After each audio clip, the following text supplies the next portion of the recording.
Welcome to another episode of the Alamo City Sportscast. I'm going to be joined here in studio by a special appearance here by the one and only Michael Jimenez. There What's he going is. on, baby? What's going on? And we also got another special guest here. We got somebody joining us in studio right now. We have the one and only Christopher Leja from MCS General Contracting coming in hot. Gonna give some shit to Jimenez. That's right, man. That's right. Everybody thought I was gonna go into hiding. Hell no, brother. Win or lose, baby. It's puro pinche Astros a la verga, dog. Every damn day. Well, yesterday it was puro pinche Rangers a la verga. And you know what? I just like talking a lot of shit because I don't even care if the Rangers or the Astros win. I do like watching MLB, baseball. And I've been watching the race, the AL West, and I've been keeping track of what's been going on. And, I got to say, it's still a series. It's a series right now, It's going to be a good series, man. I told you Saturday, I got the Astros in 6. So they had to lose one at home. That's the thing about it, though, man. You've been giving me so much shit on Twitter right now because you're like, oh, Jimenez only shows up for the playoffs when it comes to baseball. Because that's all that matters, dude. Look at the Milwaukee Brewers. Look at the LA Dodgers, dude. The whole 162-game season doesn't mean a damn thing. It's all about the playoffs. It's all about being hot during the playoffs. And the Rangers right now are hot. Now, they're also the team that gets really cold, too. They win 8 in a row. They lose 5 in a row. That's what they do. But you know what? The best part of last night's game was that one play where the Astros thought they were coming back into it. That beautiful catch in center field by the Rangers, and fucking Altuve not touching second base or running to first base. And I have a friend of mine, a good friend of mine, who reached out to me, a huge Astros fan. Can you believe that BS call? Like, what do you mean BS call? That's a little leaguer's play, dude. He didn't touch. You know about that in Little League. You touch the base. Yeah. It is 5'6" ass ran to first base like he was going from third to first. Come on, man. Hey, but that was a beautiful catch, man, by the Rangers, man. Dude, you know what? You give that guy 10 other tries to make that catch, he ain't gonna catch it. Yeah, dude, that was man. It was a good game, man. I got to give credit where credit is due, man. Montgomery pitched a hell of a game, and he did his thing. And then the bullpen came in for the Rangers and ensured the fucking Astros didn't score. Hey, didn't Verlander pitch too?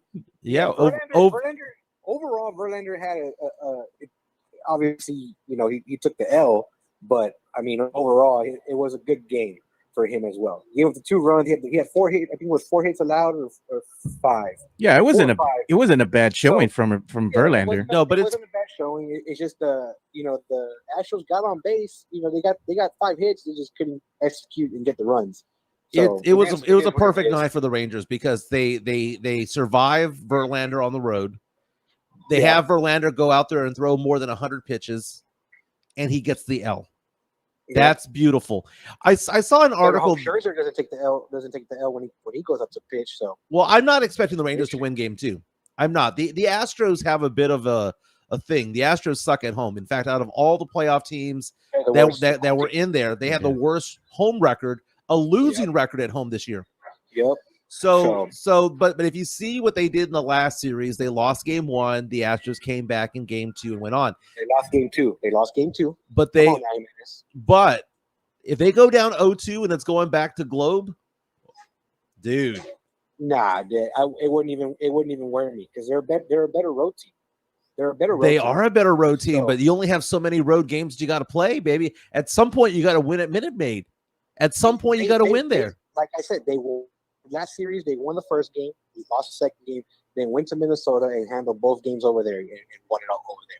That's why I told Joe, I go, they're gonna win in 6. That's my take on the series. Gonna go to 6 games and the Astros winning on the road. I told them they would split the first 2 games. I wasn't sure if they would win the first. I was hoping to win the first one, lose the second one, but it may be where they lost the first one, win the second game. You can only tempt fate so much, dude. Hey, man, but I got to do something real quick, man, because you know what? It was a good sports weekend. Pour some out for the Astros fans.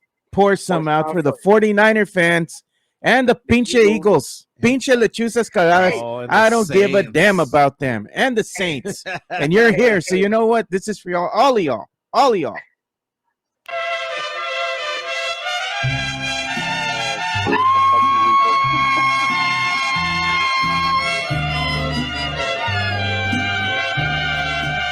No me llores. No me llores.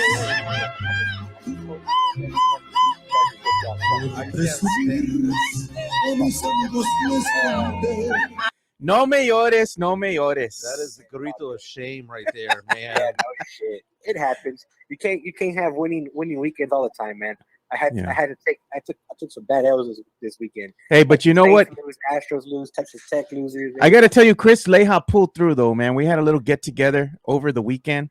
You know, shout out to JC from Special Leaf, and shout out to Spernandez and Chicana Fuerte for kind of, you know, coordinating everything and getting everybody together.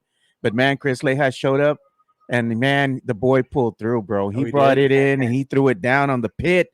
Man, he had all the carne. It was on point. I told him it was a little tough. It was all right. Yeah, I'm still looking for my invitation, man. I ain't got shit. It got lost in the mail. It got lost. Come on, man. Screw all of you all guys then, man. Hey, somebody stole it from your mailbox, dude.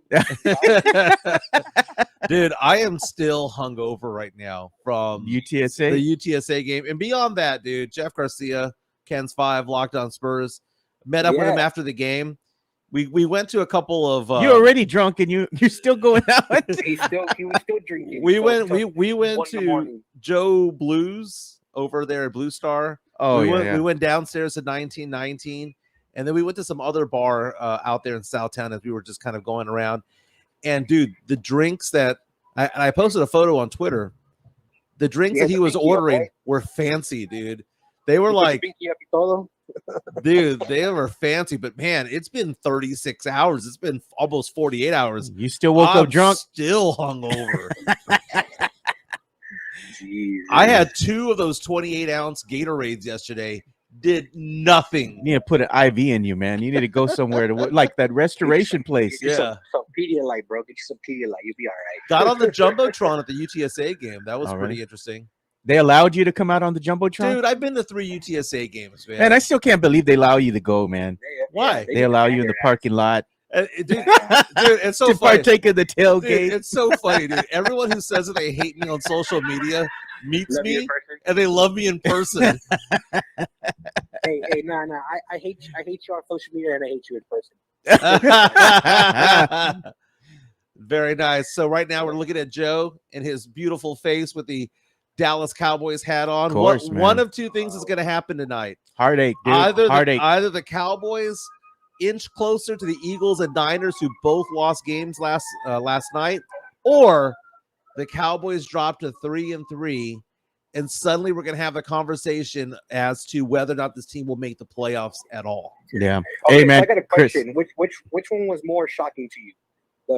The Niners losing or the Eagles losing? The Eagles losing, because the Niners had reasons to lose. Christian McCaffrey was knocked out of the game. Deebo Samuel was knocked out of the game. And Purdy brought them to a winning drive, what should have been a winning drive. Oh, yeah. Chip shot missed. So that one right there was like they were overcoming adversity. Jalen Hurts and gang wetting the bed and seeing Jason Kelsey get all pissed off at the end of the game. That was more tragic than anything else. They lost to the fucking Jets, bro. Dude, the Jets have a legit defense. And the thing about passing defense for the Jets is good. But the thing is about the Cleveland Browns, though, no one's saying though this number 1 defense in the entire NFL is the Cleveland Browns. You're gonna be in games if you have the number 1 defense. The Browns bodied the 49ers. The 49ers came up and bodied the Cowboys. They got a taste of their own medicine. Yeah. And basically they were just getting bullied, you know? Yeah.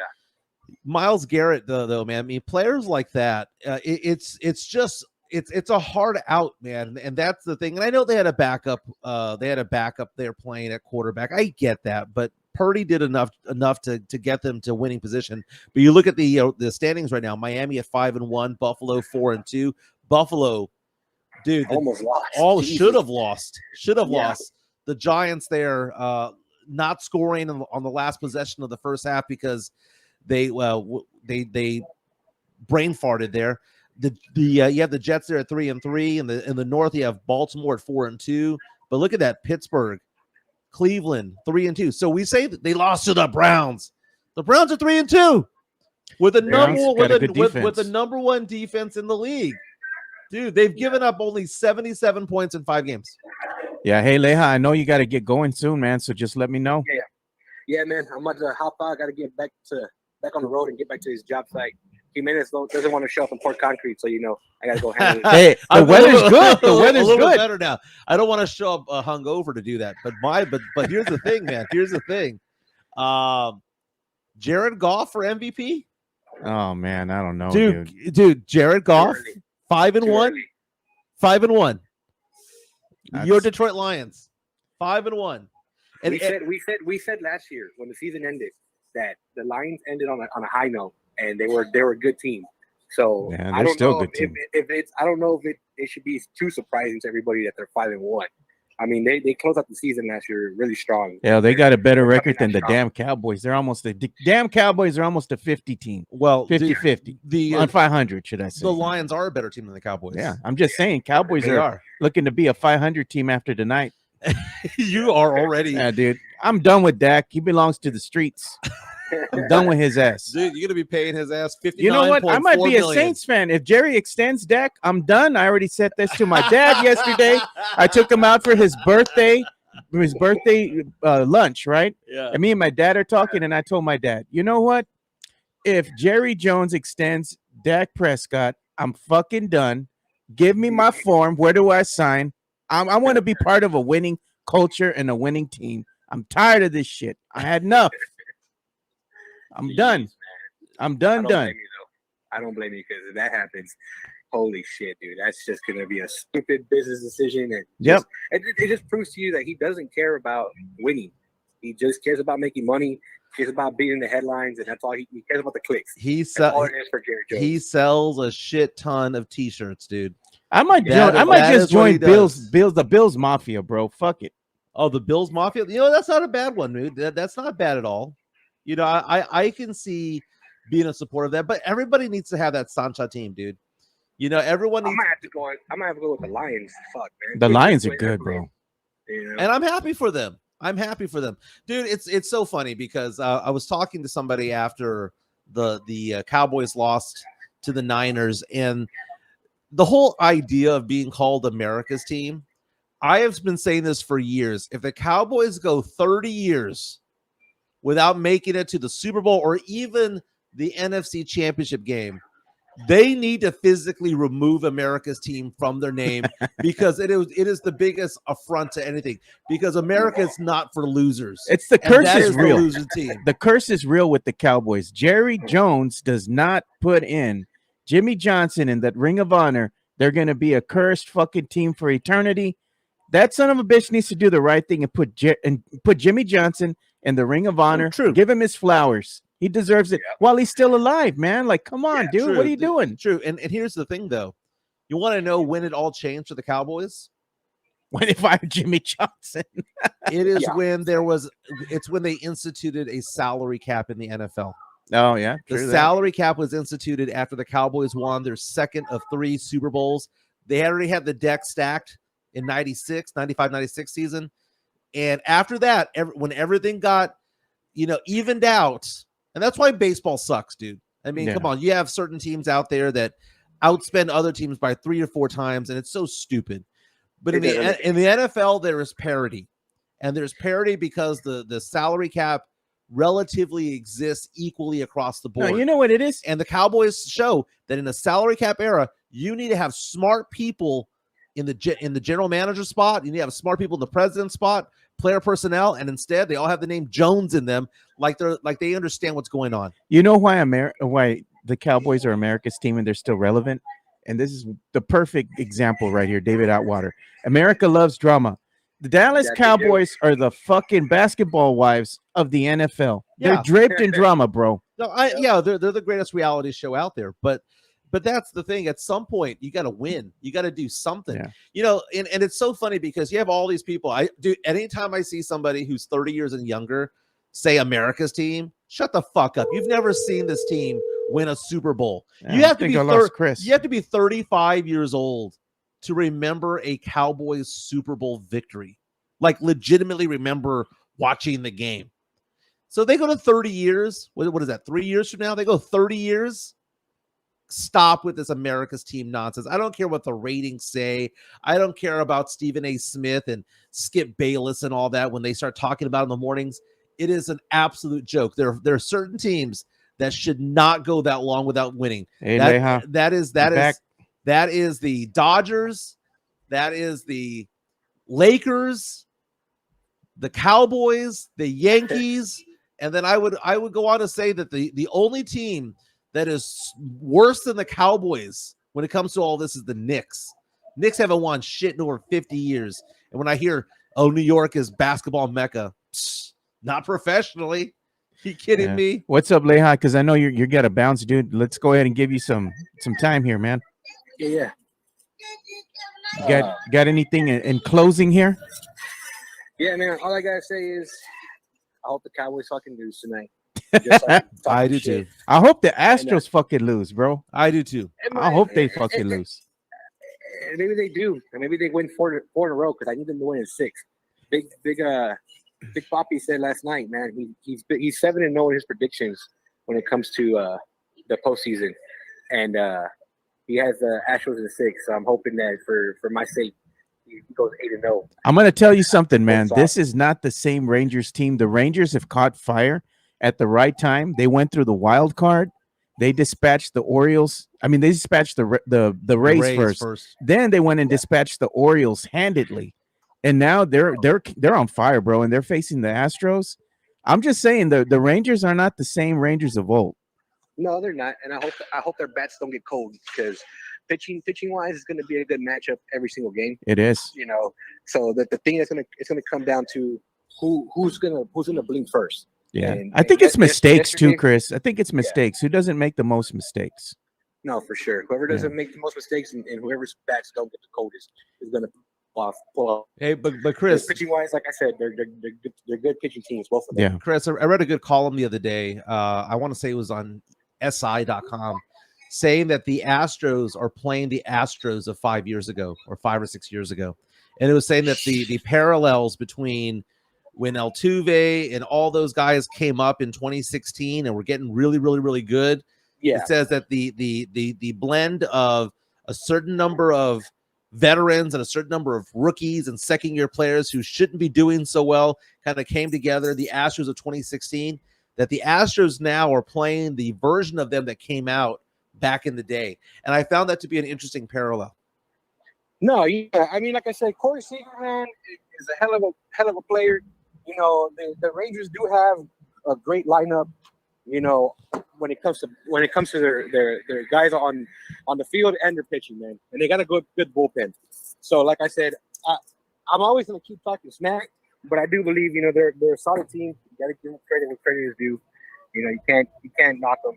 I will always bring up them choking away the World Series, no matter what. Well, they can exercise those demons in about 3 weeks, man. I mean, it's possible they can if they bring that over. But it's fun watching this here in San Antonio because you have those 2 Texas teams. But as we have someone who is listening to us, David Otwater, is coming out saying, Josh Jung, don't forget, it's from San Antonio, baby, MacArthur High School, if I'm not mistaken. Yeah, and Texas Tech Red Raider. He had a solid game yesterday too. So, like I said, man, I just hope it's a good series no matter what. And yesterday the score may have been 2-0, but it was a good defensive battle, and the fucking Astros blinked first. Yeah, man. Verlander giving up those 2 runs, but we'll see what happens, man. Sorry, Leha, I don't want this to be a good series. I want this to be 4 and out. Sweep, dude. It ain't gonna be a sweep. I can promise you that much. It won't be a sweep. Well, only thing we're sure of, Rangers aren't being swept. Hey, we got to put a little bet on it, Leha. Let's bet a case of beer, bro. I picked the Rangers to beat the Astros. All right. What you want to do? A case of Dos Equis or what? Whatever you like, brother. Whatever you would like, I'll buy it if the Astros win. All right, man. You got it. We'll do a beer bet. All right, there you go. You're gonna get in on this? I want to get in on the Monday Night Football game, dude. All right. I want to take the Chargers. Come on, are you gonna saddle up and cheer for your Cowboys? I'm wearing the gear for a reason, bro. All right. I'm wearing the gear for a reason. I'll back that shit up. We'll get a bet in by the end of the show. Yeah, I'll bet you a case of beer, man. So let's just do it right now. It's a case of beer, man. You can't even drink a case right now. You drunk already, dude. I am so hungover. He walked in here drunk. All right, guys. All right, man. I'll catch y'all later. Then. All right, thanks, Leha. Talk to you later, brother. All right. So what do the Cowboys got to do tonight to win, man? And how big of a win is this? Because they're going up against Kellen Moore. They're going up against their former play caller. So you got that angle there. Justin Herbert coming in. This is a guy that can sling it for 350, 400. You've got on the other side, what's going to happen with Dak Prescott? Can Dak Prescott turn it up and actually turn the season around? And, dude, I'm looking at the stats right now for wide receiver 2 and 3 of the Cowboys. Basura. There's nobody times there. 2. Dude, beyond CD Lamb, they ain't got nobody. Brandon Cooks and Michael Gallup are useless right now. At least they have been so far this year. Brandon Cooks right now, 5 games, right? Or 4 games, right? 7. He has 70. Dude, you got to be kidding me, dude. He has 73 yards. Brandon Cooks has 9 catches for 73 yards on the season. And he's supposed to be your wide receiver 3. Not looking good, dude. When you take CD Lamb out of the equation, like you said, 2 and 3 have not been ideal. They have not been ideal targets. And the problem is that the Cowboys, their running game, it's not all that great. Teams know that if they go ahead and stop the run and they force Dak to throw the ball, bad things happen, man. Dude, Michael Gallup, 5 games, 180 yards receiving. These guys, okay, 180 divided by 5 games. What is that? That's 36, right? It's about 36, right? Times Yeah. 17.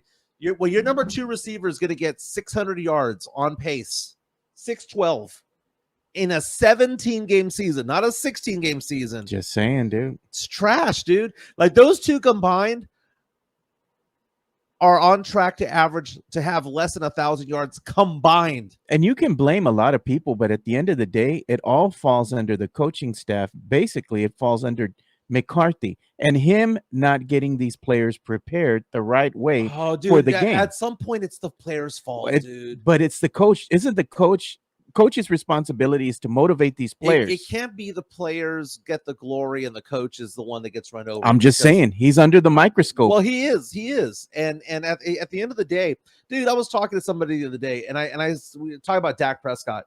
And I mentioned the fact that he's 8 years in. And the guy looked at me, Cowboy fan, looked at me and he goes, "It's been that long?"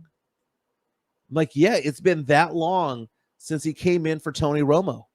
It's been 8 years. Dak's not going to get better. He is who he is. In fact, you can go on to say that he's probably going to start getting worse. And before the season started, I thought, Dak Prescott was maybe the 8th or 9th best quarterback in the league. I don't even think he's top 12 anymore. Who are the quarterbacks that have gone over Dak? Because we knew that the better quarterbacks out there were, Mahomes and Burrow and Allen. We knew Lamar Jackson was better. We knew certain players that were out there like they're better. Jalen Hurts, the better quarterback. We knew you could name 7 or 8 and definitively and say, okay, well, Dak is then the next one. But dude, as the season has unfolded, Brock Purdy's better than Dak. Oh yeah, Jared Goff is better than Dak.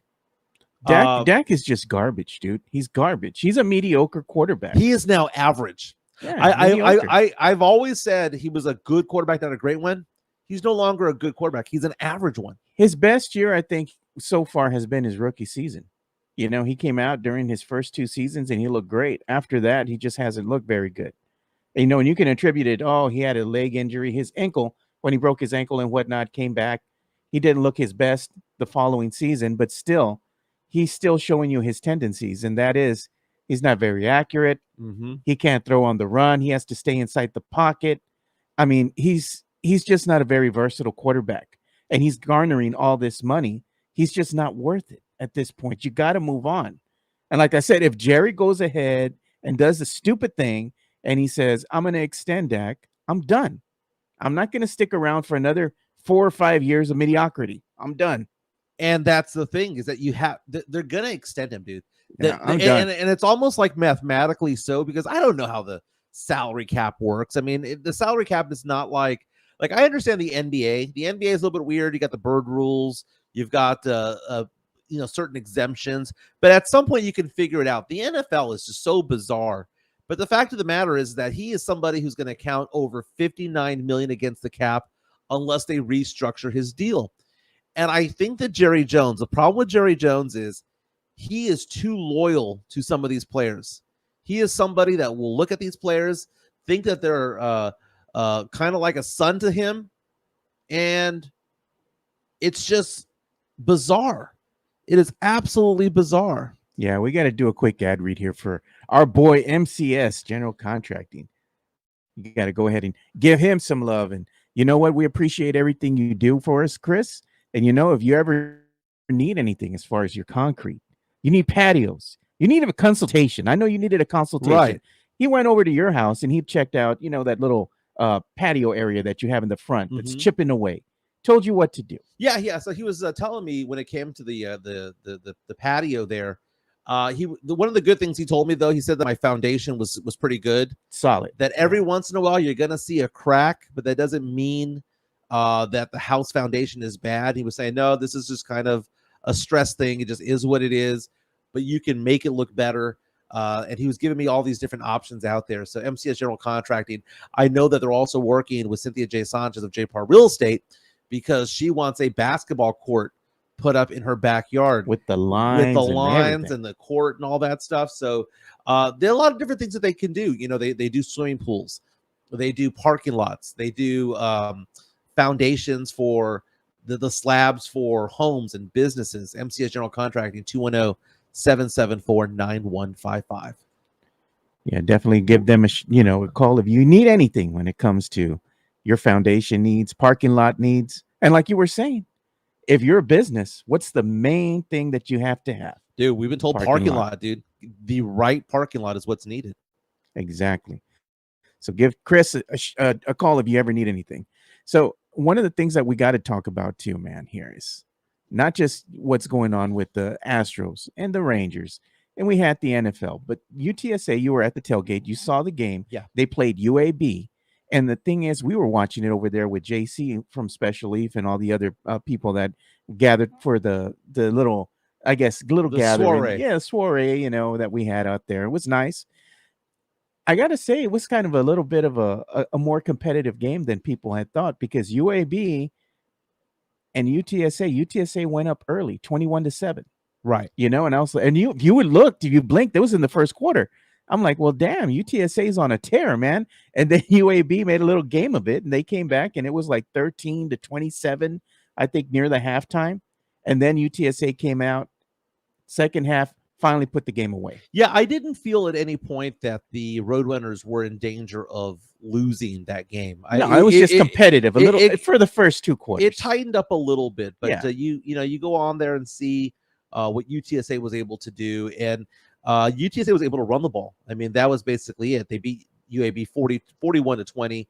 But if you take a look at the some of the stats there, Robert Henry rushing for 99 yards and Barnes running for 76. I mean, a combined 183 yards on the ground, more than the actual passing because Frank Harris only threw for 171. Joshua Cephas with 2 touchdowns. I go back to what Coach Traylor said after they started the season 1-3. They said, you can think of us as being 1-3, or you can think of us as being 0-0. Yeah. Because all that really matters is the conference play. And they're 2-0. They're 2-0 right now. And you take a look at who they've got next, some of the games that they have going up, a very interesting battle with FAU. And right now, ESPN says that UTSA should lose that game, that FAU has a 55% chance of winning compared to UTSA's 45%. Now, I will say this because I've been very critical about UTSA's fans and the Alamo Dome and whatnot. I will say this. The fans have gotten better over the past few weeks. Only 23,000 at the game last time. So it's 23,808. They had a game there against Texas State where there's 47,000 fans there. Yeah. It was effing silent. They've had some games out there where there's only 23 to 28,000 people, and it'd be actually loud.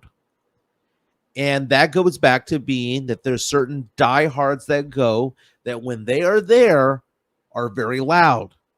But when you drop in 10, 15, 20,000 casuals who are just going there because it's something different to do on a Saturday night. Yeah. Wearing the T-shirt. They're wearing the T-shirt. They don't care who wins. They really don't care. They're just drinking. They're just there having a couple of drinks. That's what makes the games bad. But there was some loudness there.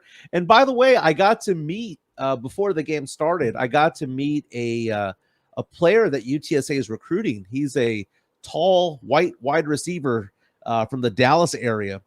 And I say he's white because, well, I mean, not a lot of white wide receivers. I can't think of many, but he was out there, tall guy, lanky guy. Met him and his parents, and they were lost. They were trying to get to the dome, and I was like, "There's a shortcut this way. Come around this bridge and walk with me." And started talking to him about him coming over to UTSA, and he was like, "Man, this is exciting." He was loving the tailgating scene. Yeah. And I gave him like a 10-minute tour of what was going on over there. And I felt like I was some sort of UTSA tour guide. You're an ambassador. I was an ambassador for the school.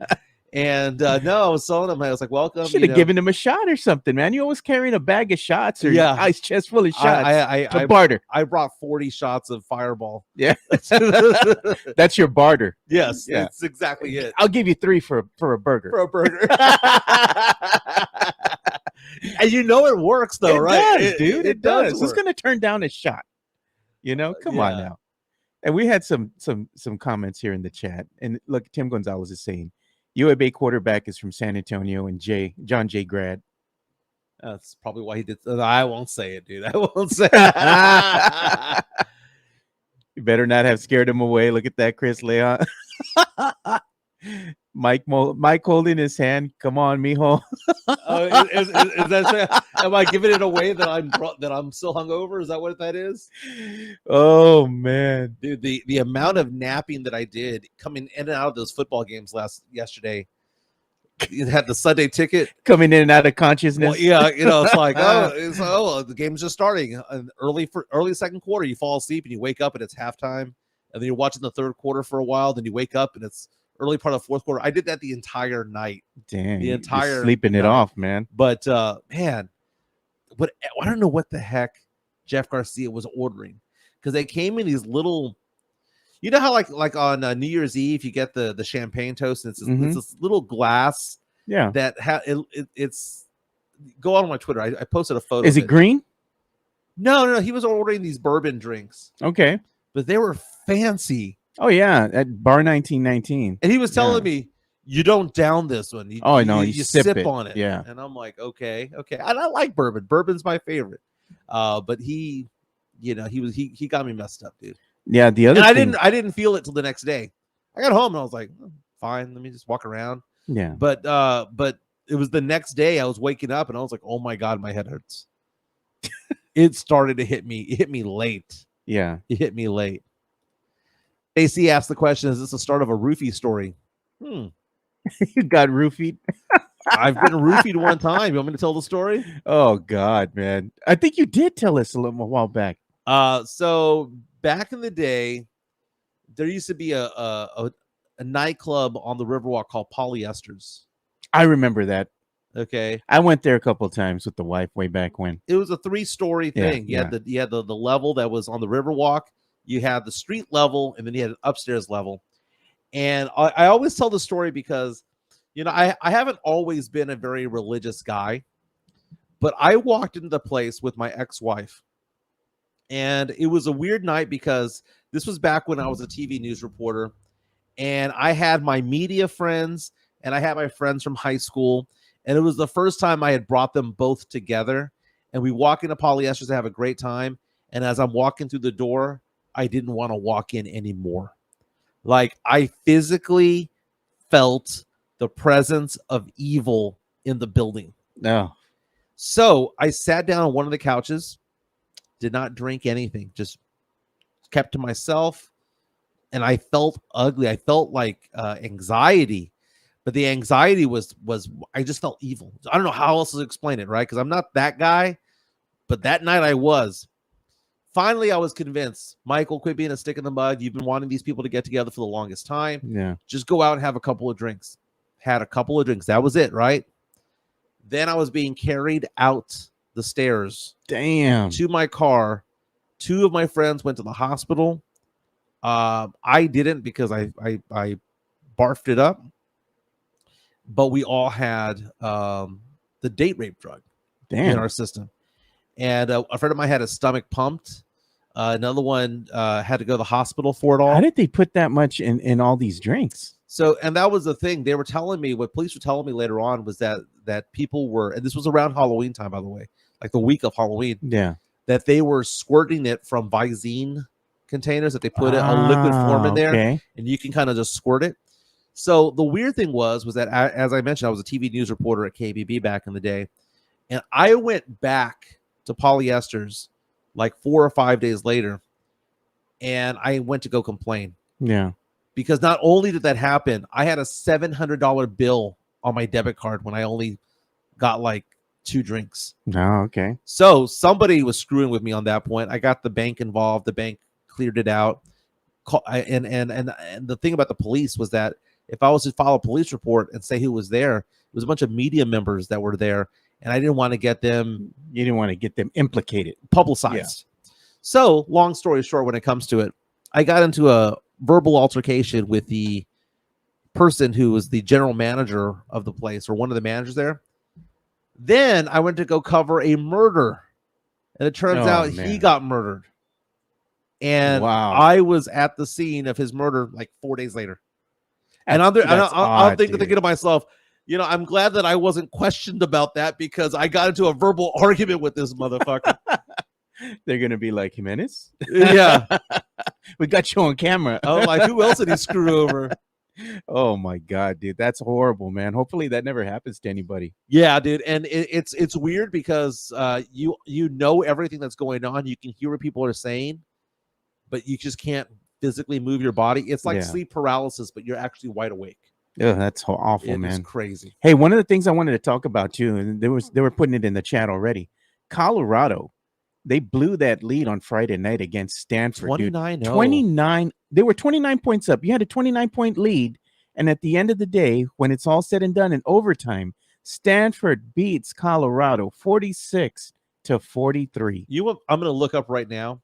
I'm going to look up right now on ESPN, because ESPN has their tally as to like what is the odds of you winning a game. So I'm going to look that up. That was Pack, right? I mean, that's Stanford against Colorado, 46-43 in double overtime. It was just one overtime. Oh, double overtime. Yeah. Okay. So check this out. So the odds of them winning at halftime, according to ESPN analytics, was 99.6. Oof. A 99.6% chance of winning at that point. And by the way, late in the game, it was still 97%. So 99.6. So that's like a 1% chance happening. That's like 1 in 250 off the top of my head. Yeah.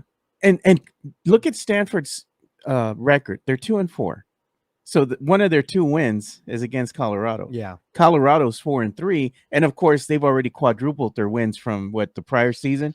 Yeah, they're playing with house money, but it's just one of those things where that's that next win, because you need to win 6 games to get into the bowls, And I was taking a look, by the way, CBS has their bowl projections for this upcoming season, and they have UTSA making a bowl game this year. That would be pretty interesting.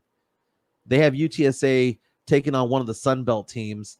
It's not a big bowl, even though they're now in the AAC. Yeah. According to CBSSports.com, they would take on Georgia Southern right now in whatever's called the 68 Ventures Bowl. Meantime, Texas State would also make it, taking on SMU in the Frisco Bowl. That's the projections right now with CBS Sports. Dude, we're burying the lead when it comes to we've talked about Colorado wet in the bed. We've talked about the Cowboys tonight. Talked about the Astros and Rangers. We talked about Altuve wet in the bed. Altuve, jackass. I mean, come on, bro. You had one leg over the base. You couldn't touch it, dude. You could just tap it, bro? And Astros fans complaining. Like, it's a bad call. It's a bad call. That's a stupid rule. I'm like, dude, come on, man. Multiple people. They show you that in Little League. Yeah. The coach tells the kids, make sure you tap that base on the way back. Why haven't we talked about the biggest sports story of the weekend? Let's talk about it. The hard launch that was Travis Kelce and Taylor Swift Lord, coming man. out as a couple. Why So don't they you made it talk about official. this? They made it It official. was like Facebook official. You know what happened too? Holding hands and all I that woke stuff. up this morning and guess what my daughter, because she's here at home because she had appendicitis. Oh, She had her surgery over the week. yeah, So she's been with us, right? She's usually at UTSA and at her dorm. right. So this morning I wake up and I come downstairs and what do I hear? Fucking Taylor Swift, bro. She's got the whole album playing as she's doing her schoolwork on the laptop. And she's just there dancing, chilling out, and I'm like, oh God. If only Jimenez was here to hear this, dude. And you know what's so funny, dude? It's funny because like we have people like John Dyer from Spurs and Salsa reach out to me and go like, Jimenez is a Swiftie. Like that's an insult, dude. Really? Like it's an insult, dude. Even my little niece on the weekend, we went to see the solar eclipse. She's not little. She's like maybe 18 years old. Yeah. And I asked her straight up, I said, are you a Taylor Swift fan? And she starts giggling and laughing. She goes, yes. And I'm like, their Swifties are everywhere, bro. They're everywhere. And there's other musicians out there like do you like Dua Lipa, for example? Yeah. Dude, I think Dua Lipa is just smoking hot. Oh, and yeah, I she's like her cute. disco music, dude. She's got the disco vibe going on It's right got now. a good little vibe to the music. You're out drinking. Yeah. Oh, dude. Oh my God. Right now, I just got an email. My tax preparer just sent me what I owe the IRS. Oh, today is God. tax day, by the way. Yeah, man. Damn. So I just cut a check for $12,586. You better not be late with the check because they'll charge you interest real quick. $12,856, which, by the way, I take as I'm okay with it because I thought I was going to owe around 15. Yeah. I was like, oh my God, I'm bracing for 20. If it's 15, I would understand. If it's less than 15, I feel like I've done well. Well, it's not a bad. It's still you didn't do too bad as at that $12,000 range because I'm sure you have a lot of things you get to write off. Well, no, that was after the write-off. That's after the write-off. Oh, okay. Yeah, that's what I owe. Oh. That's why I don't do my taxes till October. Small Yeah. business owner, you kind of wait till the end. My sister is also in the same boat right now where she's filing her taxes right now. Same tax preparer, by the way. Rose Martinez does an amazing job. Cool. Man. But my goodness, it is tax day. You did mention, by the way, that the solar eclipse that went on Saturday, my daughter woke me up. She's 11 years old and was like, Dad, the eclipse. So we went to Techport over there, Kelly Air Force Base, RIP Kelly, right? Yeah. We went over there, probably about 300 people there at Techport, and they were giving away all the glasses and whatnot. It was great. It was so much fun. I had fun too. I went to hang out with my sister-in-law and my nieces, and we walked all the way down the street because she was over there at my mother-in-law's house, her mom's house. So I walked down the street with my nieces, and we go all the way down to Rodriguez Park. We got to keep it puro, man. Mhm. There ain't nobody there. It's just us sitting down. I have my little Bluetooth speaker. I got the chairs and everything. Rosedale not working? I mean, it's right there down the street, So I'm just like, and my sister-in-law hooks it up with tamales in the morning and everything. And I'm like, damn, just throwing it down, So I had a good time hanging out, just checking out the eclipse. I had the glasses, the whole bit. Took some pictures with the phone, with the filter and whatnot. It was cool, man. We got to see the Ring of Fire, Yeah, that was cool. That was pretty bad. Now, the Ring Badass, of dude. Fire, I saw the Ring of Fire over at Bud Jones. So we were there and we watched the eclipse early on. So the Ring of Fire didn't happen until about 11:55 a.m. And it was like 11:30. And I told my kids, they were hungry. So they wanted chicken fried steak. So let's go to Bud Jones. We're close to the south side. We're at Techport. And people thought it was blasphemous for me to say that it was just okay. It wasn't bad. What, the Techport? No, the Bud Jones chicken fried steak. Oh, man. Come on, bro. It was all right. It was okay. You know what you should have gotten there? And I told you this before. The Mexican plate, they have like a Mexican plate. It's like, I forgot the number. I think it's like number 1, number 2 or whatever. That Mexican plate, they do it good. Dude. One of my kids had the beef enchiladas there. Looked pretty They're good. On point, dude. Looked pretty good. I went for the chicken fried steak because I hadn't been to Bud Jones. My God, it's been like 15 years, man. I hadn't been a there while. forever. Yeah. And so for me to say that on Twitter, I wasn't being like an asshole about it. I was like, it was okay. It wasn't like I wasn't gonna write home about it, but like everyone's like, it's a South Side staple. Doesn't mean it's any good, dude. Taco Cabana used to be good, and it's not anymore. Way But back when. chicken fried steak though in San Antonio, Good Time Charlie's, Tip Tops. Yeah, I mean Tip Top, dude. Even if you go to like Longhorn Cafe, they've got some pretty good chicken fried steak. Yeah, Cora's 471, which is kind of close to Castroville. Yeah, very good chicken fried steak. Very good. Mario Cavazos reaches down and says, Techport Bud Jones like 30 minutes away. Are you walking? Are you walking? I got there like in 9 minutes. Bud Jones has great fish. People are telling me that there's other things that are good there, so I'm going to give it another chance. JC saying the food at Techport is pretty good but pricey. Drink selection needs help. I've only been to Techport a couple of times for an event over there. And you get over there, and it's so weird because the food court gets crowded fast. It does, man. And it is a cluster F, which shows that people are wanting to be there. They're excited to be there, yeah. They're excited to be there. I saw the Boys to Men concert there. You were dancing? Were you dancing? No, I did not dance. You didn't do a dance like you did for karaoke? No. Oh, no. man. But it was fun. But no, it's kind of funny. Some of these institutions out there, like Tip Top, for example, they had a big fire there, and then they they reopened. Yeah. And then you see, speaking of fires, isn't that what happened at Chris Madrid's? Yeah, it burned down. It burned down, and they had to rebuild it. Yeah, it's not the same. It's not the same. I mean, it's still good, and I'd rather have Chris Madrid than like 90% of restaurants out there that have burgers. It's just not the same. Something's different. Yeah. Something's the same off. thing can be said for Apetitos, the one that's right here behind the churches by John Jay. Yeah. It burned down, and they had to rebuild it again, but it was just never the same. Do you know what it is? Is that they have brand new ovens and brand new fryers. They don't have that seasoning on it. Yeah, it doesn't have that old vibe. It just tastes cleaner. Dude, you know, it's talk about burgers, man. Because it's getting to lunchtime right now. Chester's will always do it for me. Good, man. Chester's Hamburger Company also on Babcock Road does a really good job. Diana's, which is same family as Chris Madrid. Diana's near downtown, west of downtown, does a very good job.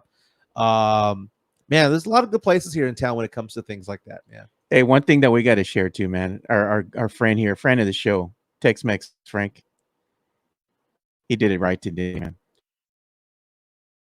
Yeah, I saw that Poco earlier fresco. today. I saw that earlier today. So describe what's going on here. You got the Tower of Americas with the Serape. The Serape. There you go. There you I was go, trying man. to find the word. That's pretty cool, dude. People reached out to me about my shirt from Bear County Social Apparel. The 262-226 3232. Yeah. I had people reach out to me and go, "Where did you get that?" I had to tell them, because they know. If you're a certain age, you know. Yeah. You know, you push that button with the Frostbank time is. There used to be another number for another thing. It was 223-3232. I remember that. Which was Sports Talk San Antonio. Yeah. And it was basically all the NBA and college football scores. So weird that we had to call, back in the day. Dude, I tell the story about like what it was like. And that's why the age group, you talk about like all the different generations. You have Gen X, Gen Z, Gen whatever, millennial.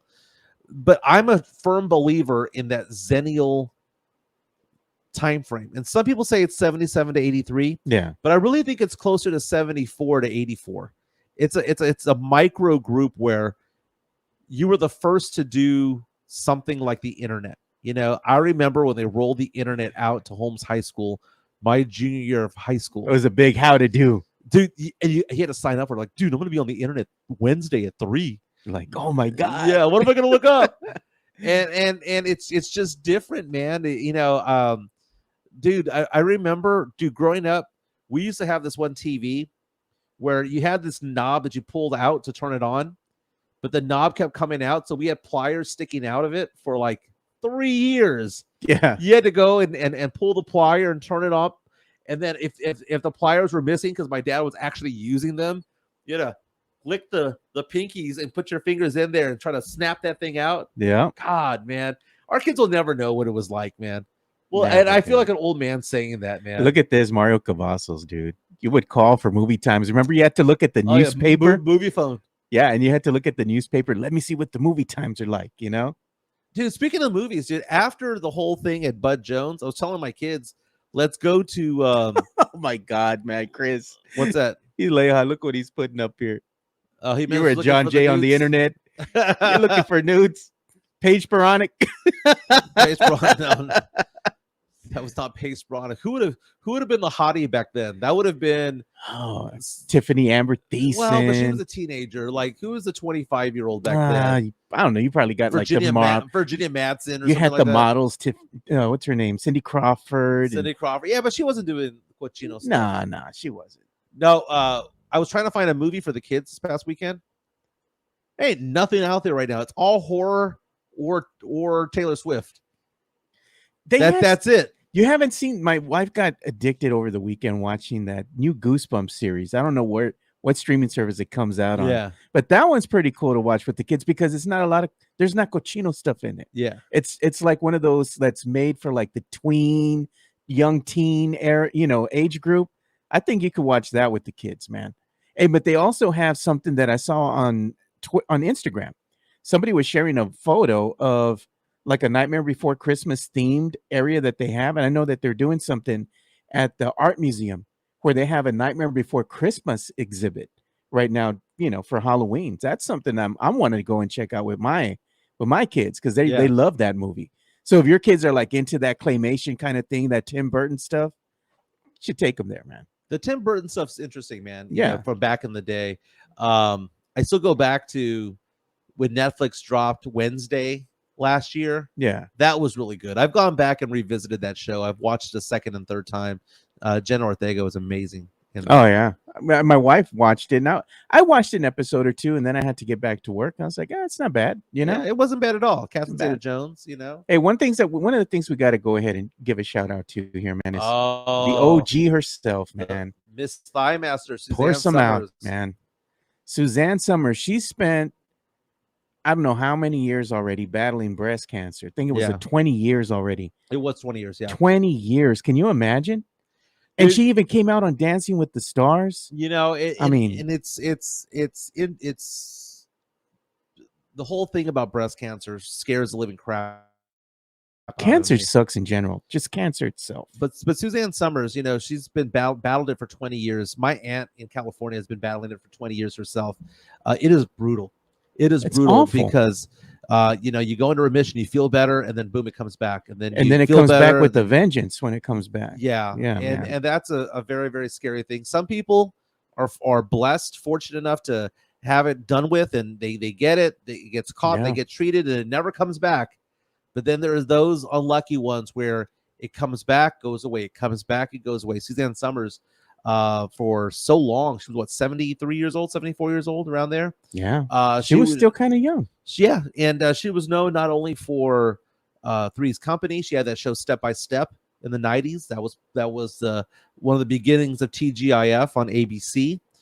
She was known for her Thigh Master commercials. Yeah. But now you take a look at Three's Company. Let's talk about Three's Company real fast. That was ahead of its time, bro. It was kind of controversial when it came out. Dude, the two shows that were about a lot of sexual innuendos in that show. The two shows about gay men or something to that effect. Yeah. Were that one and Bosom Buddies, which was with Tom Hanks. Yeah, Tom Hanks back in the day. Yeah, I remember that. Both of those shows way ahead of their time. Yeah. And if you take a look at it, it was Jack Ritter. Yeah, Jack Tripper. John Ritter was his name in real life. John Ritter. Yeah. Okay, there you go. I got it confused there. It's still funny, dude. It's still funny. The Regal Beagle, Larry the neighbor, with that shirt open, always was showing the taco meat with the gold chain. and then at some point, Chrissy went away, and they brought in Terry. And then they had her cousin. I forgot her name already. Yeah, but they had her on there too. Yeah, the only one no one ever looked at was Janet. Janet was like, she's just there. Girl next door. The blondies were the ones to do it. But they were also known for that. And I have 9,000 photos of me doing this, by the way. So I'm not ashamed. It's stupid. But anytime I see flamingos, like at the Flamingo Hotel in Vegas, you God. got to do the flamingo pose and do the turn. Oh, I swear I have a photo of me doing that. Oh my God. I have several photos of me doing that because I do it every time I go to Vegas, baby. You make your way over to Flamingo. Look at Tim Gonzalez, my favorite show, Step by Step. Now, Tim bringing up talking about Step by Step. There was a teenage girl. I was at the same age. Yeah. I believe her name was Stacy Keenan. Stacy Keenan. Stacy Keenan. Oh my God, dude. Okay, it was between Kelly Kapowski in the mid 90s. Stacy Keenan for me was the early 90s. Yeah. And then the late 90s was Jennifer Love Hewitt. Oh man. That was my run through of my 90s your trifecta television crushes, by the way. There used to be a show on TBS, and I can't find it anywhere. It was called Rocky Road. Rocky Road, huh? It was about this family that owned an ice cream parlor that was kind of like along the beach. For some reason, that show always comes to mind. And I can't find it anywhere. It's called Rocky Road. I have no idea how many seasons it aired, but that was around the time when you would watch Charles in Charge. Oh, I remember that. It was the show immediately after it, and that was a good show. Wasn't it kind of weird that they came out and it's like Charles in Charge, the Scott Baio? Yeah, he was having an affair, like a love relationship with one of the co-stars in there. That was kind of portrayed as one of the kids that's supposed to be a teen, you know. So I'm taking a look at it. Rocky Road appeared in was from 1984 to 1987 on TBS, but it showed for several years thereafter. So I wasn't watching this in 87. I was watching this like in 90. Yeah. You know, it was the reruns that I was probably watching. But that show really got that me going. girl Stacy Keenan also came out in a short-lived sitcom called My Two Dads. Oh, there you go. Because her mama was a hoe. She didn't know which one was a dad. Which, by the way, between My Two Dads and 3 Men and a Little Baby, both of those movies and TV shows could have been resolved by DNA testing. Exactly, it didn't exist back then. Exactly. Dude, we're having a Stacy Keenan. You got to call up a photo. I'm going to call it up. Now it's a little bit grody because it's like, we are 40-something years old now. But back in the day, Stacy Keenan was the thing, man. She was. And she was low-key the thing. She wasn't like, she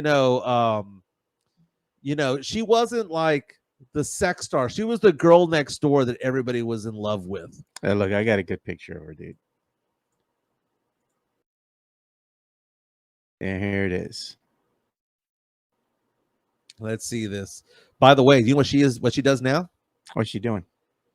She's a deputy district attorney in Riverside County, California. Jeez, man. Yeah, and look, there's the picture of her. I was telling you, My Two Dads. You see that right here? We were in love with her. Mario Kovacic is out asking no 90210 or Dawson's Creek. Dude, it was all about Party of Five for me, dude. Party of Five, dude. I used to have Nev Campbell. If you want to talk about me having game back in the day, God. I was at Texas State, or what it was called Southwest Texas State at the time, and my friends and I would have Party of Five parties and 90210 and Melrose Place parties. And we'd invite people over. It was like 80-20 girls, right? Yeah, 80% girls would show up because you're having a party revolving around what they want. They weren't going to show up for a Monday Night Football party, but they were going to show up to watch Dawson's Creek. Okay. But Dawson's Creek with Katie Holmes. Michelle Williams was also in there. I remember that. Yeah. Tim Gonzalez, I bet these youngsters listening will be like, what the fuck are y'all talking about? For real, bro. They're not gonna know. They're too young. They're too young, man. Dude, Stacy Keenan. Oh my goodness. That just brings back some memories right there, man. I forgot the name of the little brunette that they had on that Step by Step. She was cute, bro. Oh yeah, I remember. It was beyond the blondie. Yeah, that was her sister or something like that. She's cute, dude. Yeah, and then throughout this whole process, by the way, from the late 80s all the way to the mid 90s, Kelly Bundy, Christina Applegate from Married with Children, was also the thing. That's where they had everybody was making fun of that one thing that they had on Married with Children. The new Alante. Oh, remember that little dance? Dude, my wife, whenever we walk around and we see there's a car called the Elantra. The Elantra. The Elantra. Yeah. Every time I see it, I go, say it, babe, say it. That's kind of funny. The new Alante. If people don't know what the fuck we're talking about. The new Alante was when she was modeling for a car, and she had the name wrong, and she would do this new, and she would like sexily, go from standing up all the way down to I don't know, she would dip all the way down, and then she would jump up and down, and she'd be jiggling. Alante. She'd be jiggling. Man, they can't do that show no more. Not in today's society. That Married with Children, bro. It was like, well, Ed O'Neill from that show, is he better known as Al Bundy, or is he better known for being, the patriarch of Modern Family? Yeah. Because both shows ran for a decade. Yeah. You can arguably say that he's better known for one or the other, and for him to have that type of career, that range, dude. Yeah. He's great. Cool. He was great, dude. But Al Bundy's always how I'm gonna, know him or remember him, dude. That show was hilarious. Dude, him giving shit to Marcy all the time. All the time, bro. Like, you can't say those things anymore. Question is this, though. He always turned down sex from Peggy. Oh yeah, bro. Peggy was bringing it, though, man. I mean, she was wanting. Like, why was he so tired of having sex with her? I guess because he's just been with her for so long. And then one of the episodes that I thought was hilarious is he's sitting down after a long day of work, and he's just like so tired, and she's just talking to him, and he's just like, shut the fuck up. Like he's done with her, Yeah. And then there's a knock at the door, and she opens the door, and it's a model from Victoria's Secrets, and she's like, yeah, we're looking to see if we can get a carpool. And he's like, oh yes, ma'am. And she goes, do you have any other of your hot friends? And she's like, oh yeah, we just all are gonna carpool with you on your way to work. And of course, it wasn't even nowhere near his work. It was off the route, but he was so excited. He was popped up. You had Bud Bundy, who was also a hilarious character. There was another show on Fox with Bobcat Goldthwait. God, what was the name of that show where he was a dog? Which one? What was it? He was a dog. Let me see. I'm looking it up right here. Bob. Okay, I want you to Google something real fast because he was in this TV show, and the problem was not so much that there was a problem. There was a girl on the show who, at the time, I would argue was hotter than anybody on TV. Anybody on TV. What was the name of the series? I'm looking it up right now. Is Unhappily Ever After? Her name was Nikki Cox. That Google Nikki Cox. Nikkikox. That girl in the 90s was smoking hot. And I would say that I would venture off to say that she was a 1 seed in the 90s, but no one knew about it because no one watched that shitty show on Fox. So you looking her up? Yeah, I got it. There we go. Bam. There she is. That was a 1 seed in the 90s. Easily a 2 seed. She was married to Jay Moore, the comedian. Really? She was. And apparently he's gone off to say that she was crazy. The wackadoodle. All the hot ones are crazy. The crazy. Look, dude, come on, man. In the 90s, that was it right there, dude. That was it right there. Damn. You don't remember that show? I probably just briefly saw it. It was a dog that could talk, or the dog was the narrator. Yeah. It was stupid. Yeah. It was. It's just like that stupid Disney show that came out way back in the day, Dog with the Blog or something. My kids would watch it. I'm like, what the hell is this? Dude, anything with a dog is stupid, dude. Air Bud. Come on, man. Come on. Oh, look at that. Yeah, Tim Gonzalez was saying, yeah, Joe, the sister on Step by Step, I believe she had the brown hair. Definitely had a crush. I'm telling you, man. We haven't even gotten into Winnie Cooper. Jeez, dude. Have you seen her lately? Dude? Oh, I know, dude. She's gorgeous. Hot, dude. That means she's going to be hot forever. If she's still hot at our age, she's hot forever, bro. I'm just like, wow. Hey, we also just wanted to go ahead and share this too, because today, Jeff Garcia, he went ahead and released a new episode of the Locked On Spurs podcast. And yours truly is the guest for today's show. So I'm going to be sharing that on the Twitters later on, or the X, But yeah, we were talking about a whole bunch of stuff. We're talking about Victor Wembanyama, how he looked in preseason, these first 2 games. Kind of previewed the Spurs and Rockets game that's going to be happening later on this evening as well. So definitely go ahead and give that one a listen. You can go ahead and check it out at Jeff Garcia, on his X, his Twitter handle, and it's at Jeff G Spurs Zone. So make sure you listen to that. And you can also listen to it on YouTube. You can go ahead and check that out too. Yeah, and Jeff Garcia also pointed out the fact that there will be several players missing for the Spurs in tonight's preseason game. No Victor Wembanyama, no Devin Vassell, no Trey Jones tonight as the Spurs take on the Houston Rockets. Again, the regular season starts in a week and a half. Yeah. And people were giving me crap on Twitter because I was mentioning the fact that a lot of people bought tickets to this game because they want to see Wemby play, and already he's being pulled. It's load management. Already. And I called it a middle finger from Pop to the fans. Yeah, and it's not just him. It was several other players that aren't going to play as well. This is going to be me this season. I will not buy a ticket to a Spurs game until I see the injury report that day. Yeah. I'm not going to buy tickets to a game a week in advance, 2 weeks in advance, a month or 2 months in advance. F that, dude. I want to know if Wemby's going to play or not because that ticket is worth 20 times more in my mind and in my heart than if he's not playing. Yeah, you got to come with me on the weekend because I got some, season tickets for the upcoming season. Saturday game or Sunday game. I mean, especially if it's a Saturday game, you got to come with me, dude. I might be drunk by the end of the night. Hey, I might be drunk before we get there. What was the name of that bar downstairs? Rock and Brews, is that still there? Oh yeah, the Rock and Brews is still there, dude. It's lit, dude. Yeah, it's the best bar on the east side because the only one that's there. The only one that's there, exactly. No, they got another one that's down the street. I forgot. I think it was George Gervin that owned it, but I don't even know if it's open anymore. Dallas Cowboys tonight in action. Monday Night Football taking on the LA Chargers. Yeah. The spread has been going back and forth, man. Chargers, Cowboys. Who you got tonight? I'm going to go with the Cowboys. I know I'm just setting myself up for punishment, but I like the Cowboys. And right now, looking at the spread, they have the Cowboys by minus 1.5. It was minus 2.5, so that means the money going towards the Chargers right now. Yep.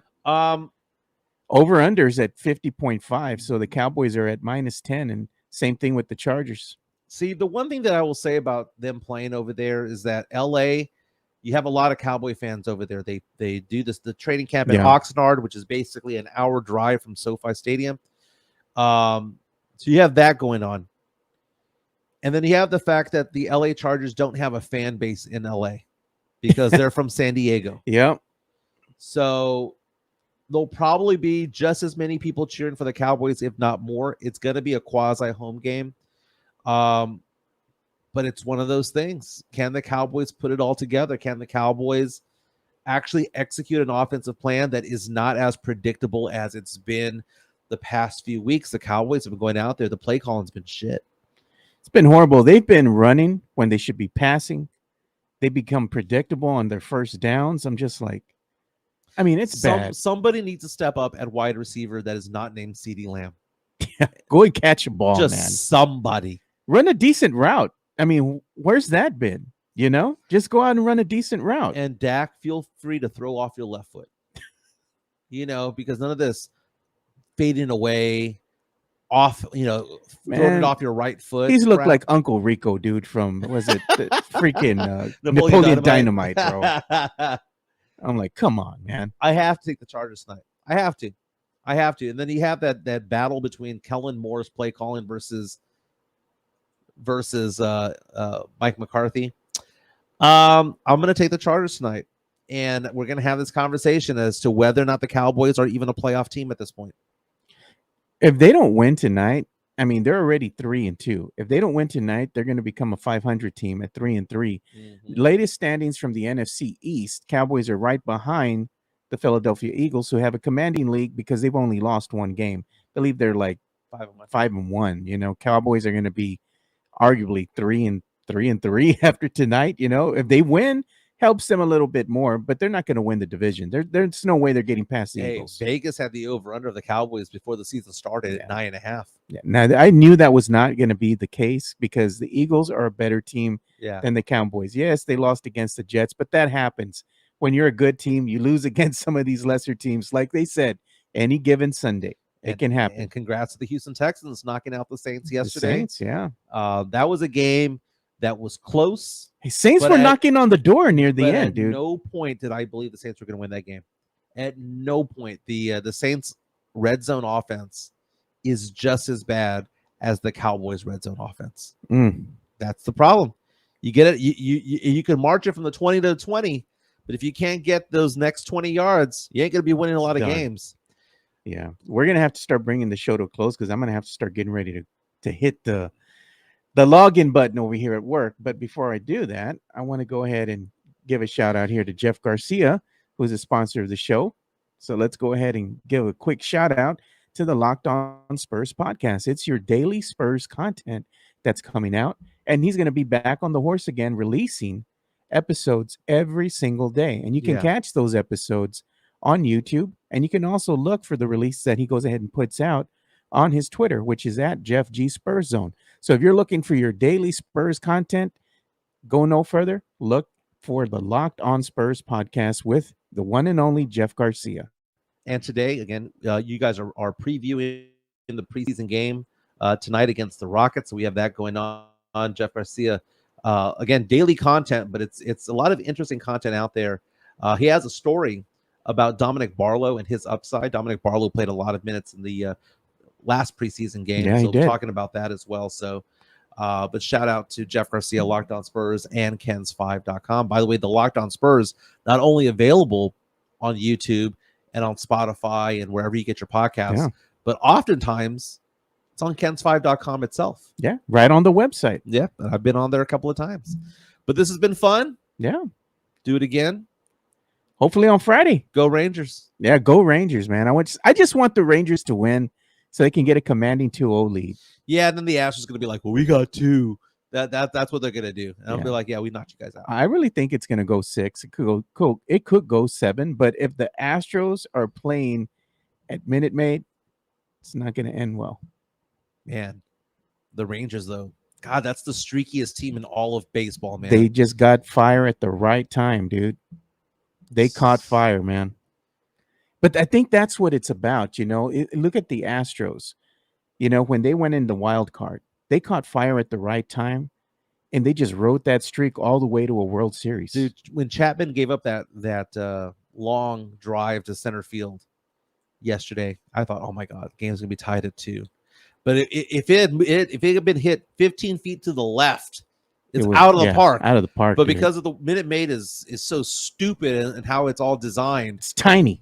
But like that part of center field is so much deeper than the rest of it. And that timed jump in the air to catch that ball, that is team of destiny stuff right there. That doesn't just happen. No. That is not only something that propels and motivates the team that got it. And by the way, the replay of the bullpen behind him, all the Rangers players in the bullpen cheering when it happened. And then you see how dejected the players were for the Astros. And then you see Altuve forgetting to touch second base and making his way over to first base, standing there on first. And you know what? When he slid into first base, replay that play. Yeah. When he slid into first base, it's almost as though he knew he fucked up. It was an awkward slide into first, like a damn it slide. He knew he messed up. He knew he didn't touch the base. He knew he was out. And that's why you have the replay there. By the way, the game was over in 2 hours and 53 minutes. Yeah. I was excited about that. Let's go ahead and see if we can get it. Yeah, I just want to see the... No, that wasn't it. Oh, yeah. Here, I think this is it. Let me check. No, that's an old one. I'm looking for the most recent one. So when he slid in there. This is it. The way that he slides in, tell me you don't think that he was not like he knew for a fact that he messed up. He knew for a fact that he messed up. Because when he slides into the bag at first, it's an awkward slide in. There he is. It was an awkward slide in, and when he got called out, he knew it. He knew it. Evan Carter with a lead. What a leaping catch. Look at the way he slides in. Oh, okay, they cut away. He slid in kind of like, when you slide in, you either slide downward Look, they're going to show him upward. again. Look at how he comes back. He looks like a little kid, dude, out there on the field, man. Small. But the way he slid and turned around, he knew he fucked up. He knew he fucked up. Yeah. He knew he fucked up. He did. It was the body language of that slide was there. But again, that's an early game today. It's going to be like at 3 p.m. Look at there. Perfect. He didn't even touch the base. Look. The little league move, dude. Little league move. I can't stand Jose Altuve. I can't stand him. Most punchable face in all of baseball. Chris Duell's a big fan of Jose Altuve. He's always screaming his name, and I bet you on this one, he probably said, Jose Altuve. Not screaming his praises. Hey, good thing. I was arguing about the fact that the game's at 3 o'clock today or whatever time. 3:45, something like that. Yeah. But we could watch that game and then watch the Cowboy game. It's like, you might be watching back-to-back losses, right? For both Dallas-based teams. Yeah, exactly. Pour some out. All right, my man. This has been fun. All right. We'll see you boys on Wednesday. Take care. Be safe. We're out. Peace. Late.